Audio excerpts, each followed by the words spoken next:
ದೂರ ಊರಿಗೆ ಪ್ರವಾಸಕ್ಕೆ ಹೋಗೋ ಮುಂದೆ ಎಷ್ಟು ಕಡಿಮೆ ಭಾರದ ನಮ್ಮ ಲಗೇಜ್ ಇರ್ತೈತಲ್ಲ ಅಷ್ಟೇ ನಮ್ಮ ಪ್ರಯಾಣ ಸುಖಮಯವಾಗಿರ್ತದೆ.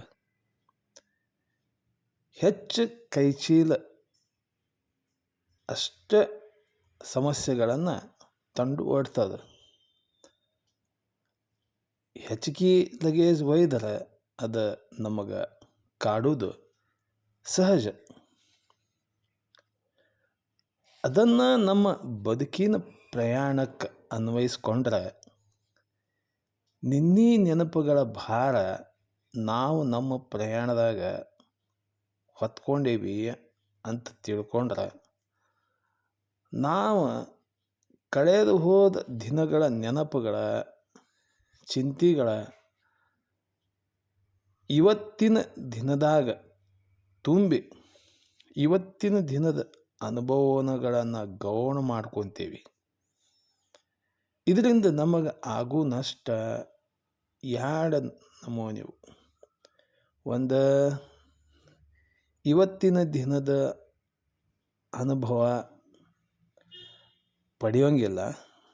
ಎರಡನೇದು, ಕಳೆದು ಹೋದ ಹಿಂದಿನ ದಿನದ ಕ್ಷಣವೂ ಇರಂಗಿಲ್ಲ.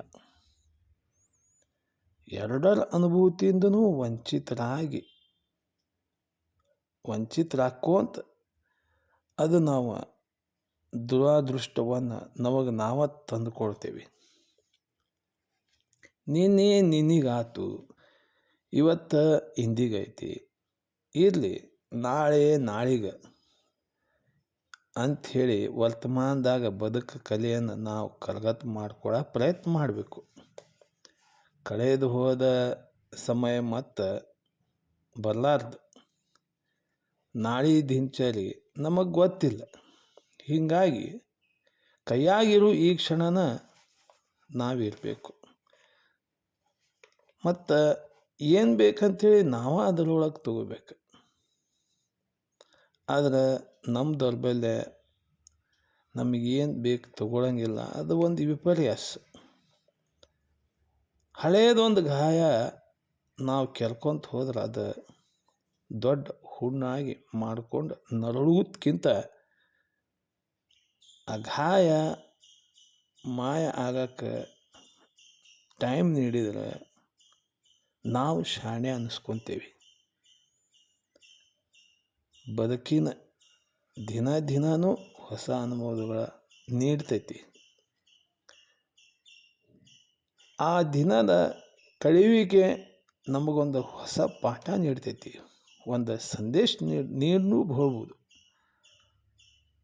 ಅದನ್ನು ನಿರ್ವಿಕಾರವಾಗಿ ಸ್ವೀಕರಿಸಿ ಮುಂದೆ ಸಾಗಬೇಕು. ಮರುದಿನದ ಹೊಸ ಬೆಳಕು ಸಂಪೂರ್ಣ ಹೊಸದ ಆಗಿರ್ತದೆ. ಪ್ರಕೃತಿ ಈ ವಿಷಯದಾಗ ನಮಗೆ ನಿಜವಾದ ಗುರು ಇದ್ದಂಗೆ. ಪ್ರತಿದಿನಾನೂ ತನ್ನ ಕಾಯಕ ನಿಸರ್ಗ ಚಾಚು ತಪ್ಪದ ನಡೆಸ್ತದೆ. ಅದಕ್ಕೆ ನಿನ್ನೆದ ಹಳಾಹಳಿ ಇಲ್ಲ, ನಾಳಿದ ಚಿಂತೆಗಳ ಮೋಟೇ ಇಲ್ಲ. ನಾವು ಅದರ ಗುಣನ ನಮ್ಮದಾಗಿಸ್ಕೊಳ್ಬೇಕು. ಹಳೆಯ ವಸ್ತುಗಳನ್ನ ಮತ್ತು ಮಾಸಿ ಹೋಗಿದ್ದ ಬಟ್ಟೆಗಳನ್ನು ದೂರ ಮಾಡುವಂಗೆ ಹಳತಾದ ನಿನ್ನೆ ನೆನಪುಗಳನ್ನು ದೂರ ಸರಿಸುತ್ತಾ ಇವತ್ತಿನ ಸಮಯವನ್ನು ಅಪ್ಪಿಕೊಳ್ಬೇಕು.